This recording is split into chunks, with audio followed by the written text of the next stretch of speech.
Basic overview. 1986 Corolla. Blacktop 20 valve for AGE. Individual throttle bodies. Just about stock suspension. Lots of rust. Yeah. It's fun.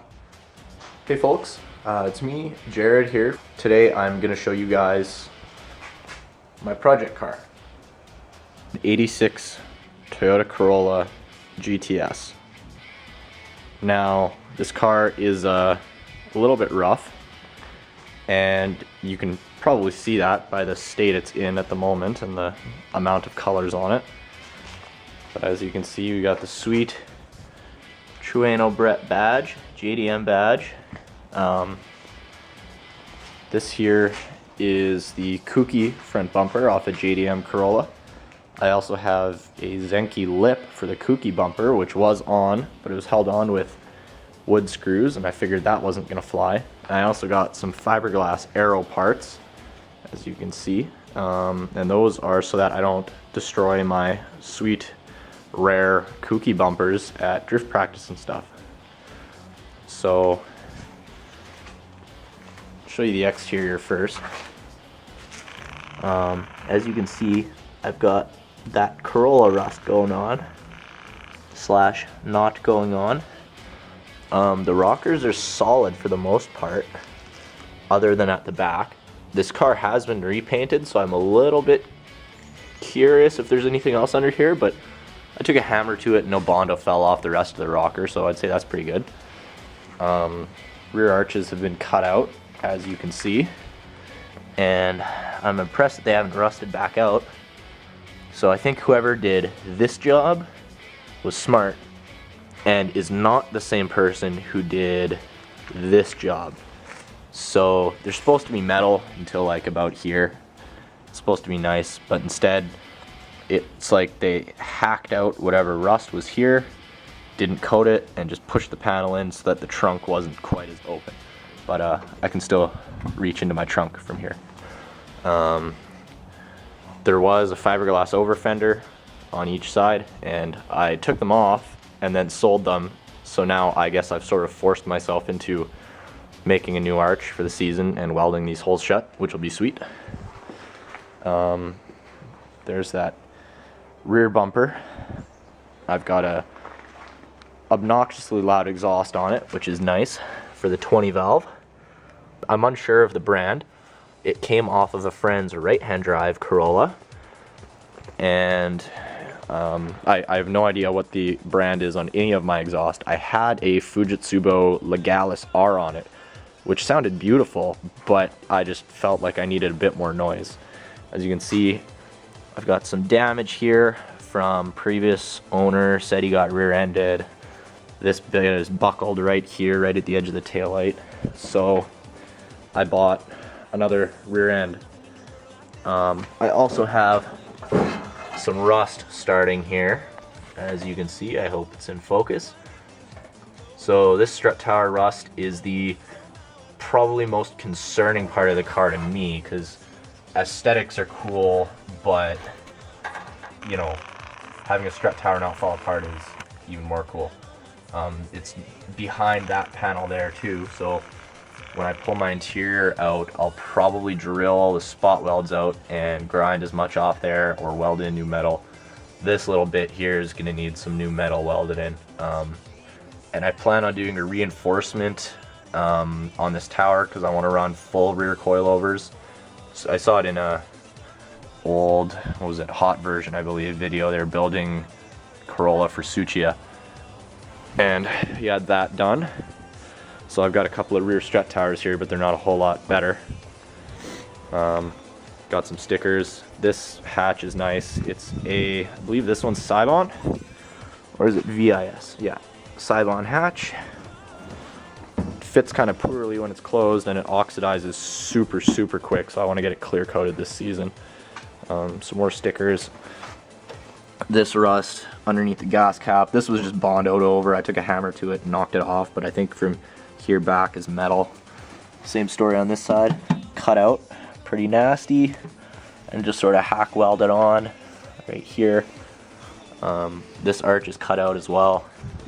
The rocker on this side I took a hammer to, and unfortunately I don't have my flashlight out right now. but it is just the same as the other side. Carbon fiber hood, which is on top of the car at the moment. Got regular white line kooky tails, sticker. Interior right now is not in the car because I was pulling the wiring out. It's got factory blue interior, which is actually in fairly good shape, other than like the door basket door thing on that side's coming off, and the seats are a little bit faded up back, but they're still quite blue and coming apart a little bit. That's it. So I got a new steering wheel. I got a Bride Bricks 1 seat for this side, and if it would focus, that'd be cool. So yeah, and I figure I'll show you this beast. This is the power plant for this Corolla. This is my 20 valve 4AGE blacktop. So it is, yes, silver. I see that, I know. I don't know if it was replaced in Japan or if they pulled the paint off it or what.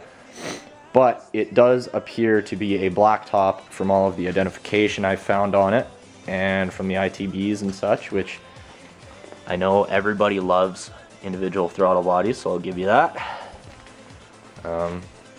So I've got it part ways apart right now. Yeah, front end's all pulled apart. I'm pulling all the lines and stuff out of the engine bay so I can paint it, pull the seam sealer off, you know, fix a little bit of rust that was starting on the surface. So this, there's no issues with it when I pulled it out, other than having the most ghetto coolant setup on the planet. I'll show you now that I'm looking at the engine. The firewall at the back here is pounded out pretty good, because on the 20 valve 4AGE, it's out of a front wheel drive car. So whereas on the 16 valve, oop, I'm stepping on all my bolts here. That is no bueno. On the 16 valve, the coolant goes in and out on this side of the motor, and the distributor sits right about here on the head. 20 valve, this blacktop is out of an AE111 Corolla, which is front wheel drive. So the engine, instead of sitting like this in the car, sits like this. You take this and then you spin it and you set it in there, and then you have to figure everything out. The way that people run the coolant setup when they do that is, and so they don't have to convert anything, do anything fancy. They just take pipes out the back of the engine, over the exhaust header, to the front, into the rad and whatever. So my pipes are sitting at the back over there, and yeah, they came out the back, around, over my header, into the rad. So I don't know if that was the cause, but I overheated the motor twice in one evening because I held second gear too long for a sweet sweeper turn.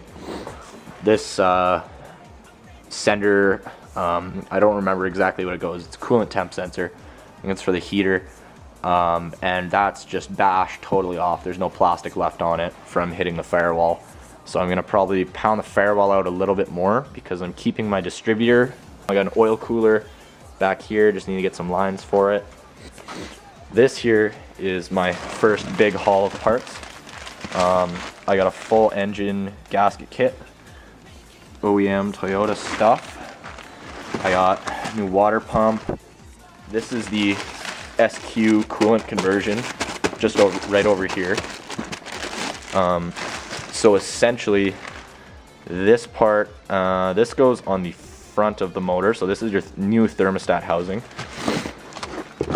And where is the part here? Not that one. Found it. So this, ooh, shiny, bolts onto the back of the engine like so, and in doing so narrows it down by, oh, that's probably 3 inches of distance away. And so this bolts on and directs the coolant out one side and into the other, and then there's screw-ins for your sensors and for heater hoses. It comes with barbs and stuff. Sam Q, I guess the dude that makes this stuff, included just about everything you need for it. And then this sits up front, I believe, and yeah, I had it all mocked up and I forget exactly how it sits, but essentially your coolant, that just fixes the way your coolant and stuff runs, which is neat. Timing belt, more gaskets, timing belt, tensioners and idlers and stuff. More stuff for the coolant conversion. I've got my OEM water pump, or oil pump here, sorry, as well as water pump. And yeah, so that's my first big order of parts. That's my engine order. Suspension at the moment is entirely stock. All I have is Techno Toy Tuning, that little red bit right in there. Techno Toy Tuning, negative camber roll center adjusters. Brakes, I believe, are OEM. I've got some play in everything. I think my front wheel bearings have a bit of play. Tie rod ends are pooched on both sides. Still drifted it. This wheel spacer at the back, you can see how much thread is showing on the lugs. Yeah, so there's like 5 or 6 threads showing on each nut right now. And this is with a 5mm spacer on top of a 20 or 25. When I bought the car, this was underneath. So there were like 3 or 4 threads on each lug holding it on, which is terrifying and bad. And wheel spacers are bad if you don't know what you're doing. Yeah, so I've got Ibach, sorry, not entirely stock suspension. I've got Ibach springs with OEM struts, which are all blown out as hell. There's like a little bit of surface rust here, I think, could be just dirt. I kind of want to weld that. Like, I want to stitch weld just about everything on this car for rigidity. Yeah, fix this rust. There's like a hole right here where they didn't fill it. And yeah, so brief overview.